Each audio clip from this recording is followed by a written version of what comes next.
Hi everybody, how are you? Today we are taking a little bit of a break. It's really hot and I was weeding the garden, but we're taking a little break and we're foraging right now. Foraging for herbs, like wild medicinal plants. And so we're gonna take you guys along. Yeah, so this is common red clover. You guys all know what that is. And common red clover, if you take just the flowers and you dry them, you can make teas out of them, and they're really good for like chest congestion, sore throats, coughs. It's really great to give kids when they have a fever or whatever. So that's a really good one to have, and it's so common. We all have it, and we wouldn't think that it's medicinal. I also want to turn you around and show you the difference between Queen Anne's lace and yarrow. So I'm going to pick this one, but I'm going to show it to you really quick. Hey everybody, this is Queen Anne's lace, which is a native flower, and it is it's just a nice flower. There's nothing medicinal about it, but it does look a lot like yarrow. The difference is going to be the bottom of it. So it comes up on one stem and it's kind of lacy down here. The stem is quite shaggy. And then on the top, most times, not always, there's going to be a darker colored spot on there, a little blossom. Let me see if I can get you closer so you can see how pretty it is. The old tale is when Queen Anne was picking the flower, she pricked her finger on a thorn. And so those dark colored pieces on there are reminiscent of the drop of blood that she might have left on it. So I just think that's a really cool tale. I guess I won't pick it. I don't really want to pick it if I don't have to. And since it's not medicinal, I'm not going to bother with it. But when I find the yarrow, which I am after today, I will go ahead and show you the difference. See, here's another Queen Anne's lace, and there's the dark spot in the center. Isn't that cool? So here is a plant. This is one plant that I am absolutely after. This is mullein. Okay, I'll show you the mullein. Every part of this is usable, from the flower up at the top, which that one's starting to flower over there, to these beautifully soft leaves and the root. The reason why I want to pick mullein is because you can dry the leaves and you can either smoke them or make a smudge with them. And the smoke is fantastic for ailments like asthma and dry coughs. And so I have a horse with heaves. And actually, I'm not going to have him smoke it because that's kind of difficult. But what I am going to do is I'm going to dry these leaves in my dehydrator, and I'm going to crush them into a powder. And once I have the powder, I'm going to mix, what was it, a tablespoon? A tablespoon into every 1,000 pound of horse. Yeah, a tablespoon into his 5-gallon bucket of water, and that should treat his heaves naturally. We can also add things like ginger and garlic and things like that. Even peppermint will help. But this is a great thing to have on hand for just about everybody. So I'm gonna these are younger plants. I'm gonna go harvest a bigger one. But I just wanted to show you this. And actually the leaves are so soft and so gentle. In the olden days, they actually used to use them almost as diapers for babies, or actually toilet paper. You can actually use them for insoles in your shoes. They're really good for people that have like planters. What's the word? I can't think of it, and I'd probably slaughter the pronunciation of it anyways, but mullein is absolutely fabulous to have. So guys, I wanted to show you this. This magical plant here is St. John's wort, and it does grow in the wild. And I've probably saw it a bunch of times as a kid, and I just didn't know what it is. It is a beautifully fragrant, well, actually not too fragrant. I'm thinking of hyssop actually, but this is a fantastic plant. It's just like sunshine in a bottle. It lightens your mood. It really works very well for people that have clinical depression. If you take the leaves and the petals mostly, and you make teas out of it, it just brightens your mood. Of course, you have to seek ask your doctor about it first, because it will counteract with some of the meds that you may have prescribed to you. So it's definitely something to talk to a physician about before you use, but it's just a beautiful, wonderful plant to have. I grow this in my garden, but it does grow wild, and it's exactly the same thing. So you can cultivate it if you see it. Okay, this is the mullein patch that I was after, and you can see how tall it is. I think it's taller than I am, isn't it, Harlee? Yeah, I got it. Show him. Show 'em. Look how tall it is. This is mullein. And it is humongous. It is huge. It is absolutely beautiful. Bring it back. And we'll show them the flowers.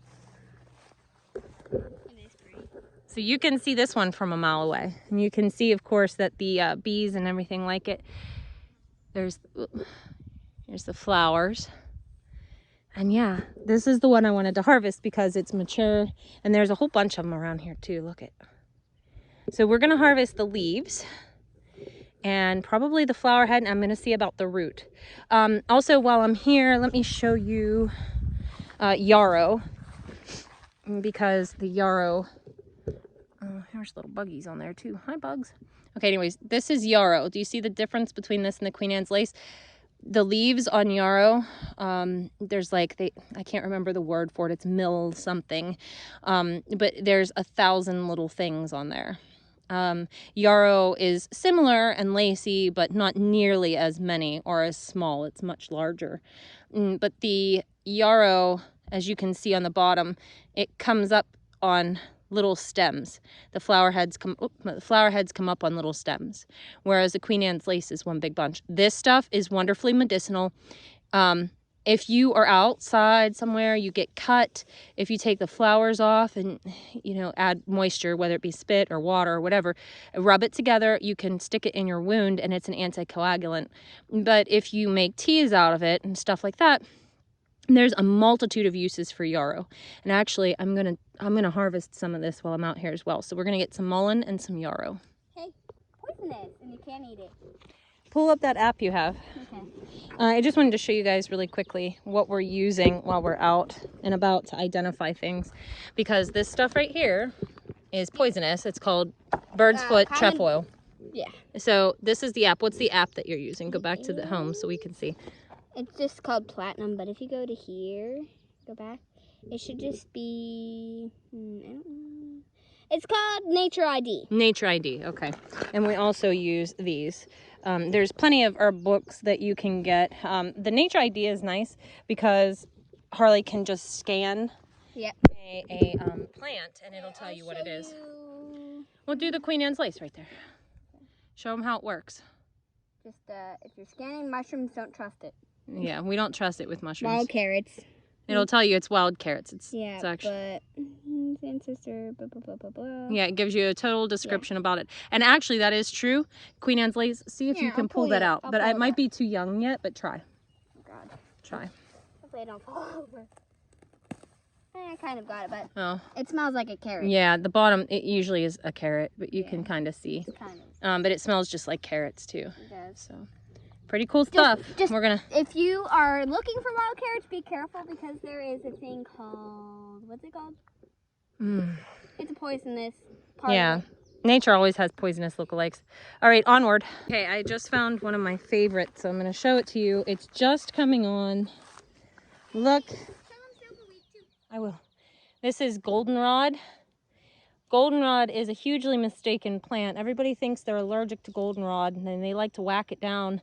You're not allergic to goldenrod. You're allergic to ragweed. The awesome thing about goldenrod is that if you make a tincture of it, which you just soak the flowers in some vodka or vinegar or something like that, and you take a little bit of it, it's actually going to treat your allergy to ragweed. So that's a fun fact. Also, Harlee wanted me to show you this plant. You want to pull it back up so you can tell them some facts while we're walking? Okay. It's a big old tree type bush. It's a bush. It's just, it looks like a tree usually. Okay. She's got her app. She's pulling it up. I gotta find some weed. Okay. So you can go to here and then just kind of stay on the leaves or the tree. It should tell you. Just, no, hold on. It's gonna be weird now, but if I did that. No, hold on. Is it trying to tell you it's something different? Okay. Well, what you can do is you can go to My Plants, and usually it will tell you if you go to Snap History, and you go down to this will tell you what you found. Keep going. Silverberry. Silverberry. Yep, silverberry. And this is what it is. I think it's not. I think it misidentified it. It did it? No, No. the fruit will bear in September to October. Oh, okay. All right, so you keep reading about it, and we're going to walk up the hill. Okay. So, the species is cultivated in the ornamental plant for its silvery foliage. Both the fruit and the seed of this plant are edible, either cooked or raw. The fruit is very straight, and I don't know how to write that. What's that? Astringent. Astringent. Useless. It is fully ripe. The fruit is very rich source of vitamins and minerals, especially A, C, and D. It is also a fairly good source of essential fatty acids. These fats are rarely found in fruits. This plant, like legumes, is able to fix nitrogen when grown in orchards. As a companion plant, it has been documented to increase the fruit production by 10%. Traditionally, the fibrous bark of this tree has been twisted to make strong ropes and woven into clothing baskets. Sharp-tailed grouse and songbirds eat the fruits of this plant. It's a food source for sharp-tailed grouse in the winter. Sounds good. All right, I'm gonna get off here because we're huffing and puffing. One other thing I want to mention, well, a couple other things I want to mention. While we do go out and forage for wild herbs, make sure that you know what you're doing. Make sure that you don't ever take any herbs without speaking to a physician or being 100% sure. Rooker, it's just me! The dogs think we're intruders. You're fine. Anyways, also, Hi, Rooker. if you're foraging for plants, best practice is not to pick them along the roadside. Many roadsides can be sprayed, and of course, if you get something that's sprayed, that's not good for you, no matter how beneficial the plant is.